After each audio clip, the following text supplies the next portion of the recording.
Welcome or welcome back to Lift You Up Inspiring Health Stories. I'm your host, Tamika Bickham. I am the founder and chief storyteller of TV Media Group, but for the purpose of this podcast, I am your health and happiness matchmaker. Now, before I introduce you to today's guest, you know what I'm going to ask you to do. If you haven't done it already, hit subscribe on YouTube, connect with me on LinkedIn. I'd love to connect with you. Now, today you are going to meet someone who I have grown to know and really love and appreciate over the last few years, Haley Moss. She is openly autistic, and she's talking about her diagnosis at the age of 3, what it was like growing up all the way through becoming the first openly autistic lawyer sworn into the Florida bar, and what she's doing now. Our physical, mental, and emotional health is not just a want. It is a need for happy lives and prosperous businesses. Lift You Up is the podcast where we share inspiring health stories from business owners who are fulfilling their purpose to live their healthiest lives and helping you do the same. From former TV reporter to marketing entrepreneur and content creator, I care about sharing stories that matter and stories that connect us. I'm your host, Tamika Bickham, your health and wellness matchmaker. I am so excited to have Haley Moss on the show today. We met 3 or 4 years ago now, and we've known each other for some time and become friends. And she is truly a person to know, a person to watch. She is, well, I'm going to let her tell you, but I know her through the folks at University of Miami Nova Southeastern University Center for Autism and Related Disabilities, where we worked together there. And Haley ended up graduating from University of Miami Law. She was the commencement speaker, and then ended up being the first openly autistic attorney sworn into the Florida bar in the state of Florida. Am I getting that all right? Like, I know it was a mouthful, and I'm like, I got to get through it. But that's how I know Haley. Welcome. Thank you. And I think you nailed it. You got me pretty well summed up in that quick snippet. So thank you. You're welcome. Author, speaker, there's so many other things on the list, but thanks for being here. I wear a lot of different hats in a day. You do. So why don't you tell us about you? Tell us about all your different hats, and then we'll dive back into your story a little bit more. I am an attorney. I am an author. I am an artist. I am an advocate, and I am autistic. So all of those things play together. I'm very proud that once upon a time when I was currently practicing, I was working in healthcare and international law. I really do love the law. And right now I kind of am pivoting a little bit towards things that I think are also super interesting and fun and trying to empower as many people as possible. I am an author, so I've written 2 books, and I've also written journalism and other pieces for places like the Washington Post, Teen Vogue, Fast Company. Kind of have the laundry list of fun places that I've gotten to write for. And I also still do academic research because I think policy and legislation related to the law and the Americans with Disabilities Act is super interesting. It's also like a very nerdy hobby of mine at this point. I love to draw and paint, and I love getting to use my voice to help amplify other voices and bring attention to disability rights issues and neurodiversity and autism acceptance and changing that conversation for the better. Is that where you say things are focused, or where you're focusing right now as far as raising awareness? I feel like raising awareness is kind of a misnomer. So I think that everybody's aware, right? Like if you see the statistics on autism, it's like 1 in 54 kids. I think it's like 2 million or something adults at this point, based on CDC estimates, something very high. That's like, of course, you probably know somebody who's autistic at this point. And 1 in 4 Americans has a disability. So chances are you know someone. So I think we're kind of past that awareness point. It's more of getting to that cultural competence place where we not only understand people with disabilities and autistic people and other neurodiverse populations, but that we know how to interact with them, that we're more empathetic, that we're more understanding, and are also being mindful about inclusion. How do you think we as people are doing as far as that goes as of right now? I think we have a lot of work to do from a policy perspective and from a personal perspective. So this year, the ADA turned 30 years old, which is always a very exciting thing to get to remind people. So even though people think, oh yeah, businesses still are getting used to adjusting to being compliant.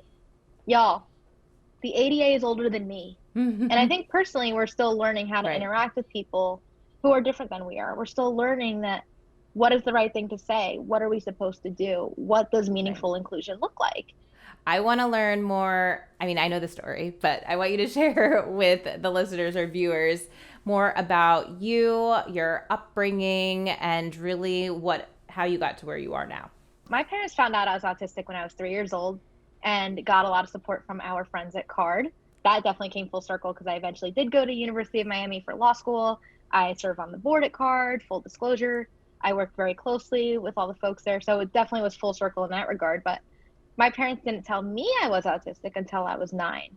And at the time, I was absolutely obsessed with Harry Potter.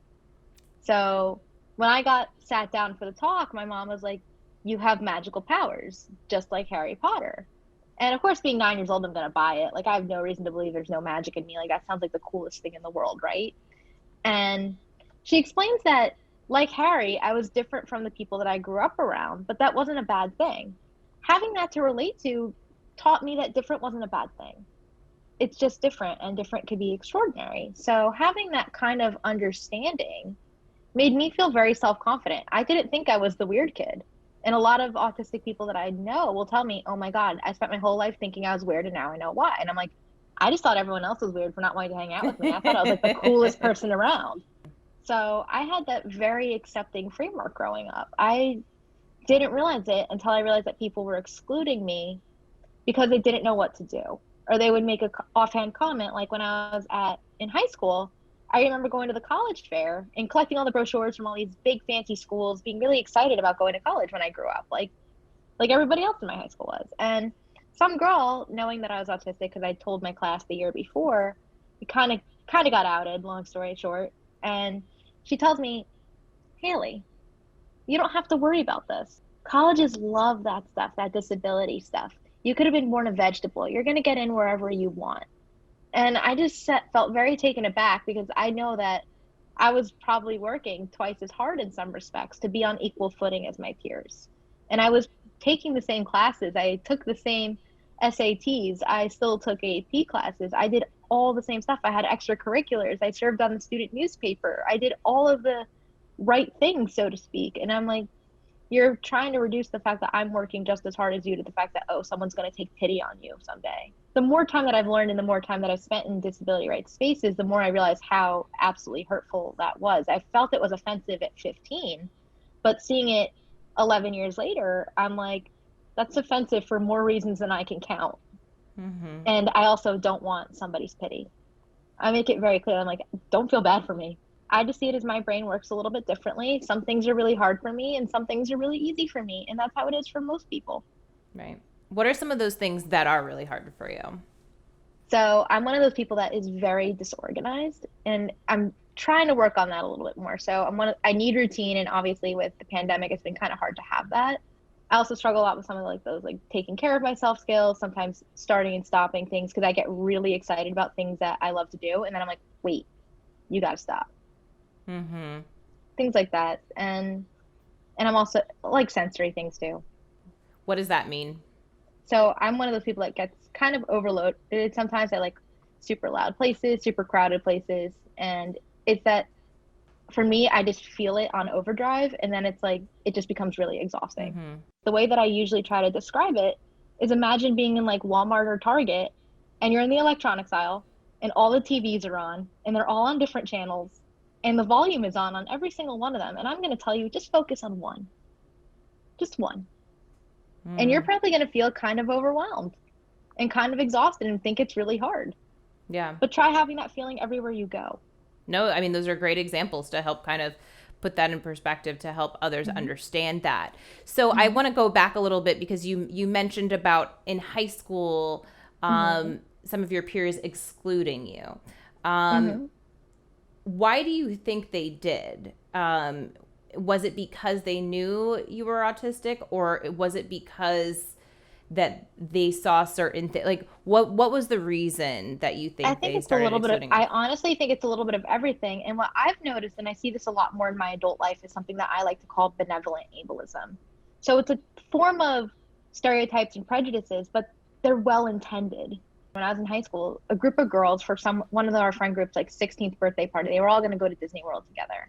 And the whole group got invited except for me. And I didn't understand why, because all these girls clearly liked to hang out with me. They liked me. The birthday girl was someone who would say I was one of her closest friends. And what happened was is that they didn't feel comfortable, or they were afraid that it might be too much for me as a sensory thing. So what would happen is people go, oh, we think it might be too overwhelming. We didn't want to do that. It might be too much for her. And they frame that exclusion as they're looking out for you. And it happens more often than not, even in my adult life, is, oh, you guys were having a party. You guys are going out to dinner. Why didn't you invite me? Oh, we didn't think you would like the food. We didn't think you'd want to go. And at the same time, I know it's well intentioned, but I can make those decisions myself. Just like you made that decision to go to University of Miami Law School, to pursue law. So walk me through that. What was it like going to law school, becoming an attorney, and really everything that kind of snowballed and happened after that? I am very grateful that I went to law school. And I think right now, because I spend a lot of time reflecting on it, I realize how many ways that law school could be better and more inclusive just as a system, not just That you spend a lot of time because you realize that your brain works differently and not the same way that you're being told to always work. You think, maybe I'm just not cut out for this. Maybe I'm just stupid and lazy. Maybe I just don't get it. And that's not the case at all. And that's something that I always like to tell students and prospective law students. Like, you're going to feel defeated at some point, and that's okay. That happens to everybody in this, but you're going to feel it especially because you know that you had something else to overcome and other barriers in your way. But I really did enjoy the challenge of law school. I got very involved. I went to on a full scholarship. I knew that I deserved to be there, and I wanted to make my mark. So I was very motivated. I was very excited about it. I was doing things a little outside of the box. I was writing for HuffPost during my first year of school. I was just doing other things. When I graduated, I ended up taking a position doing healthcare and international law. It was very cool. I got to basically fight terrorists and go after their money. So that was really, really cool. And it sounded really interesting to tell people at cocktail parties. But I learned a lot, but I also realized that what I enjoyed doing most was educating people and empowering them. So that's the thing with like litigation, is that you're basically taking a side and you're fighting for someone, and that's wonderful, and I really respect and love that. But so many times these people you could sit them down and hopefully empower them to agree on something, and that's not what litigation is about. Right. So you mentioned disability rights, that was that something you always knew you wanted to pursue? No, I feel like disability rights in general I didn't really discover as a movement or anything like that until sometime in college and slightly after. And even now I still find myself learning a lot about disability history and disability culture. There's just so much out there, and you realize that people with disabilities have always been so resilient, such fighters, such activists. That if you want to learn a little bit more about even just the history, I highly recommend watching Crip Camp on Netflix. That it's one of those movies that explains like about a summer camp in the 70s where a bunch of disabled teens would go. They just got to be regular teenagers. They'd all hang out with each other. They'd complain about their parents. They would, start dating one another, like very normal teenager stuff when people didn't think they were capable of that. And eventually they're the folks who led the disability rights movement. You get really excited realizing that not only did that happen, but that fight is still continuing. You graduate from Law School, and at this point, you're going to pursue some sort of disability rights. You mentioned you which is not what I did. Which is not what you did. Not what I did in my first full-time job. And yes, dive into what you did in your first full-time job. I know you touched on it, and then the media storm that followed. The media storm came. I took my job in October. Like I started like right after like the bar exam and all that stuff, and then I got sworn into the bar. Like I found out I passed, that everything was clear, everything was good to go that January. So my swearing ceremony, I was like really excited because I'm like, yay, I did it. Everything is going to be put together. I get to say I'm an attorney, like for real. And we had the whole firm came and my family came and we went to the courthouse, and my boss had a reporter there because it was a cool story, like autism, lawyer, all that stuff. And I didn't think anything of it. And then eventually the Sun Sentinel did something like a week or two later after like the legal magazine did. And I was at an event with my mom because one of the organizations up in Boca was honoring me at a gala. And I checked my phone and I'm like, Mom, something just happened. And she's like, what do you mean something just happened? I'm like, the story from the Sun Sentinel got picked up by the Associated Press. And all of a sudden, the next day, it was President's Day weekend, because that Monday, I was getting calls, emails, and media requests up to like the cows come home. And I had to call my boss with my dad and be like, uh, something happened. I, and my dad's like, she's not coming in. We have media outlets basically knocking down our door, and she's safer at home. So I ended up taking a couple weeks just to go through it all and to do all that stuff, because it was just such a once in a lifetime experience. And it was just so wild, because I have been talking about autism and disability since I was 13 years old, and getting to do it on a greater scale and bring real awareness to the conversations that need to be had, and even introducing neurodiversity, this idea that we all have different brains and that's to be accepted and respected, like bringing that to the forefront was so important and so meaningful to me. And I'm glad that for a lot of people, it's the first time they've had that education and understanding. So you spent the next 3 weeks pretty much responding to media requests. So Yeah. I know you were on the Today Show, Mm-hmm. Washington Post. Like, where are some of the other?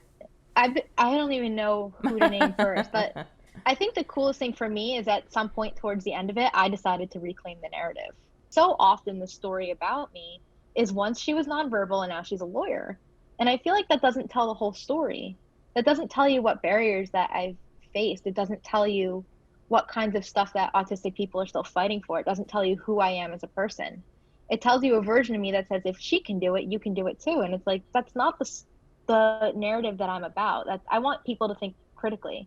I want people to feel inspired to do something.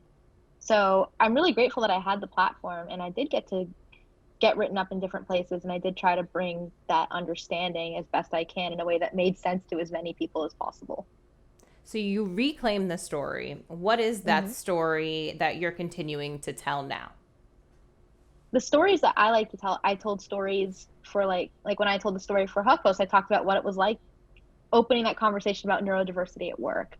When I told a story for Bustle, for instance, I talked about here are the different stereotypes that disabled women and female attorneys face every single day, and talking about my story in relation to gender bias and also just disability bias, and just how those two things intersect, and what people see and what they get are not always the same thing. I also love to talk about employment issues, because I was in a full-time job, and so often the focus is pretty rare. Like, people are like, well, so many autistic people are unemployed. And I'm like, I'm very blessed to be employed. I have a great job. I love that I get to practice law. But how can I basically use this platform to bring awareness to the fact a lot of folks like me aren't so fortunate or aren't given those opportunities? How do we make sure to change that thinking that you want to give people opportunities, whether or not they are attorneys or they did have the same background that I did? How do we make sure that people are even getting in the door and they're not just being glossed over because they're not making eye contact at an interview? What is the first step to overcoming that hurdle? Is it education to the employer, or what do you think? I think a lot of employer education is necessary. So what seems to happen is at all steps of hiring, there's disability bias. Think about the essential functions of a job. Like, when you read a job description, they have all sorts of stuff they expect you to do. And a lot of times in there, even if it's not quite related to the job, they'll mention you have to have the ability to lift like 20 pounds. And that automatically excludes a whole subset of people, even if the job is, I don't know, answering the phone. One of my friends is a law librarian, and we talked about this before, and he's like, they're not hiring like law librarians to lift 20 pounds. They're hiring us for our brains and our analytical skills and all of these other things. He's like, if I needed help lifting 20 pounds, I'd just get a student assistant to do it. Right. And I was like, exactly, that's the point. But that's going to force people to self-select out of even applying in the first place. And then they'll go, why do we have no people with disabilities here?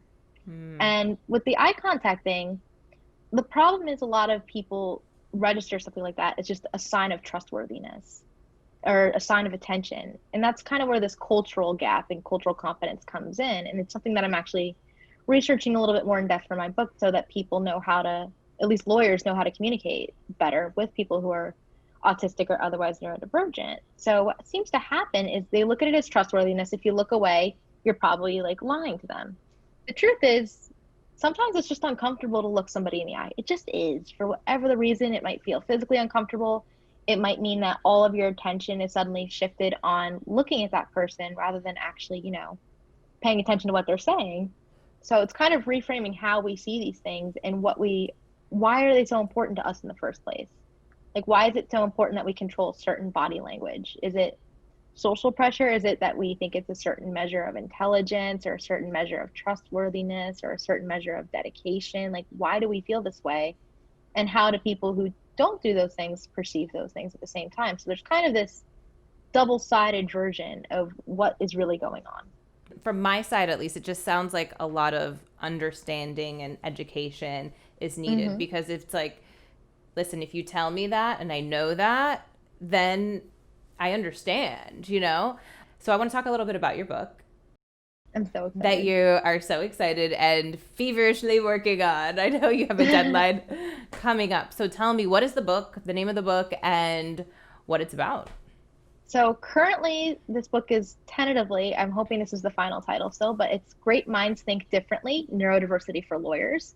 So the goal of Great Minds Think Differently right now is to teach lawyers about neurodiversity and that how that understanding can make sure that we do better at including and hiring people who are different. So not just autism. I want to make it clear this is not just an autism book. It is autism, ADHD, learning disabilities, mental health. Neurodiversity is everybody. It's just those are different types of neurodivergence. So people who don't think who think outside the box, who are a little bit outside the norm. And also taking that further about what does disclosure look like? What should you be doing? And finally going and inching closer towards that idea of how can we do better with this neurodiversity understanding so we could represent clients better and make better public policy and advocacy decisions as well. Why in the book did you decide to speak specifically to lawyers? I decided on lawyers because we tend to be the worst about diversity and inclusion. So when you look at numbers of lawyers with disabilities, less than 1% of lawyers will identify as having a disability, when in reality, like we talked about earlier, it's probably closer to 25% of the population. And when you see the mental health studies, mental health in particular and ADHD affect lawyers disproportionately more than the general population. Lawyers are change makers. They've always been that way, and our profession just is very slow to adopt different policies and procedures and adapt to different people and styles. So even just when you look at how many women are in the law. So for the first time, probably about in the last couple of years, we had equal rates or more women than men entering law school. That just is a new thing. But women leave firms at higher rates. There are fewer partners of color in big firms. That when you look at diversity and inclusion within the practice of law, it tells a very different story. And kind of starting to address that head on. And again, like we started talking about beforehand, disability really does get left out of diversity and inclusion. It just always does, and it intersects with every single group. And it's the only marginalized minority group that you can join at any point in your life. I felt that when you said that. That's, I mean, why is that such an important point to bring up for you? I bring that up because people think disability is this very one-dimensional othering thing, that they think it's this like personal tragedy thing that you might be born with, or that they try to separate their identities from disability. So if you've noticed, people who might have mental health struggles will not say they're disabled, or that veterans that are disabled vets with PTSD will make it very clear they're vets, they're not disabled vets. Or there's a lot of stigma around disability. Even people who have cancer diagnoses or other things, or they eventually develop Alzheimer's or dementia, like there's a big stigma around disability that people somehow other these things. All of these forms of disability, they don't just start when you're born. It's not that you were just born blind or deaf. You can acquire that. You can end up paralyzed from an accident. And a lot of people who end up in the disability and inclusion space are people who acquire disability later in life because they didn't realize it was an issue until it happened to them. So this is a big question, but what do you think are some of the steps we need to take to be more inclusive of those with disabilities? I think that's a really big question to unpack. Yeah. And I think one of the first things that I noticed is that there seems to be, and there shouldn't be, a disability hierarchy. Some types of disability, I guess, are seen as more desirable or more palatable than others, that by the community, like not people, like there's a term that goes around called ugly disabled.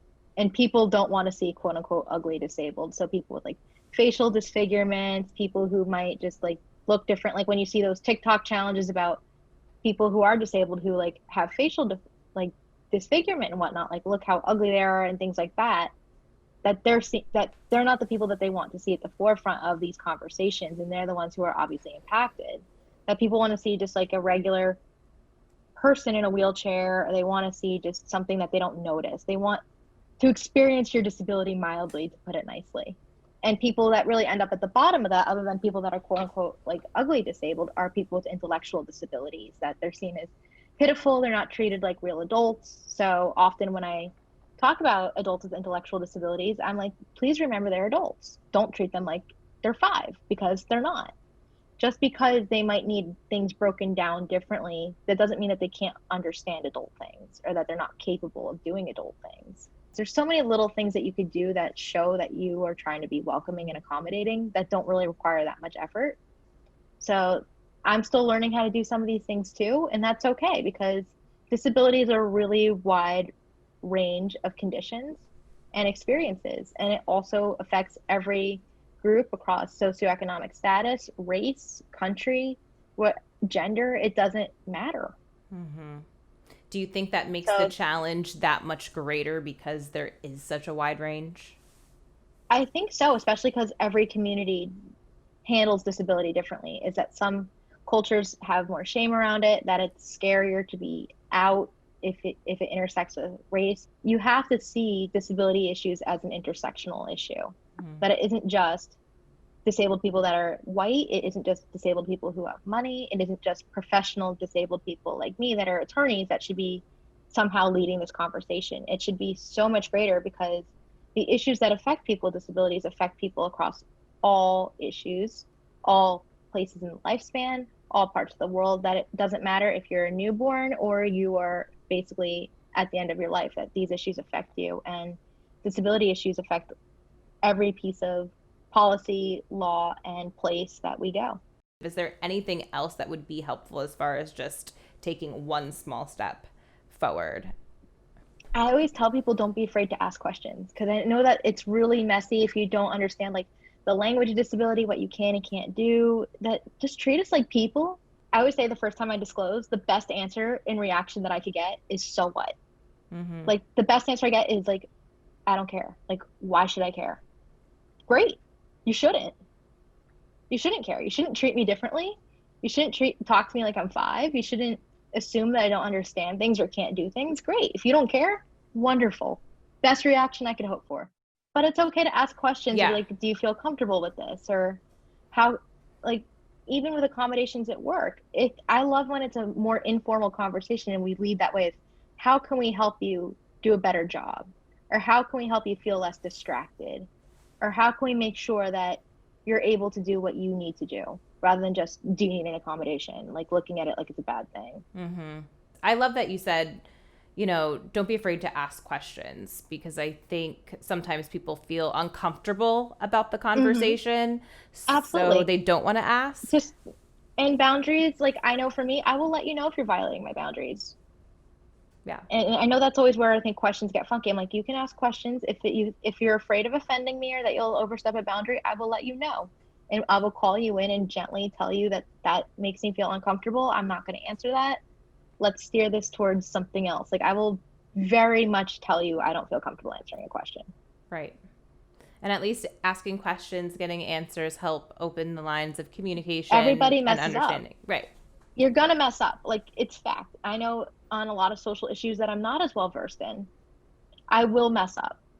And the right person will be patient and take the time to let me know that I messed up and teach me and let me know how I could do better. Mm-hmm. That we can hold each other accountable and also make room to keep growing. I love this. I feel like I could talk to you all day. It's always so good Me catching too. up with you. Tell everyone how they can learn more about you, find you, and all that good stuff. So I am very online. You can find me at haleymoss.net or on Facebook, Twitter, and Instagram at haleymossart. Awesome. I'll make sure to link to all of that below in the show notes. Haley, this has been awesome. Are there any last thoughts that you have that you wanted to add before we go? I think we addressed a lot, and of course, because both of us are Canes, go Canes. Oh, I can't believe I didn't say that in the beginning. Go There you Canes. go Canes. Anyone who watches this podcast knows that I always have a lot of Canes on here, and I always show love to my Canes. So sorry I didn't mention that in the beginning. Go Canes. And Haley, it's always a pleasure. Thank you. Oh, thank you for having me. I learned so much from Haley in that episode, and I feel like we just barely scratched the surface with all that she's learned, her research, the things that she's working on. We have, as she mentioned, so far to go when it comes to diversity and inclusion for those with disabilities. And it's an important conversation that I think we should continue to have. So make sure you find all of her information below in the show notes. She's provided some great resources as well. So connect with her. Also connect with me. I'm on LinkedIn. Hit subscribe on YouTube. And I'd also love to hear what you think of this show. Leave me a review on Apple Podcasts. I'd love to hear what you think. It helps me improve the show and give you more of what you like. So I hope to see you back next week. And until then, stay happy, stay healthy.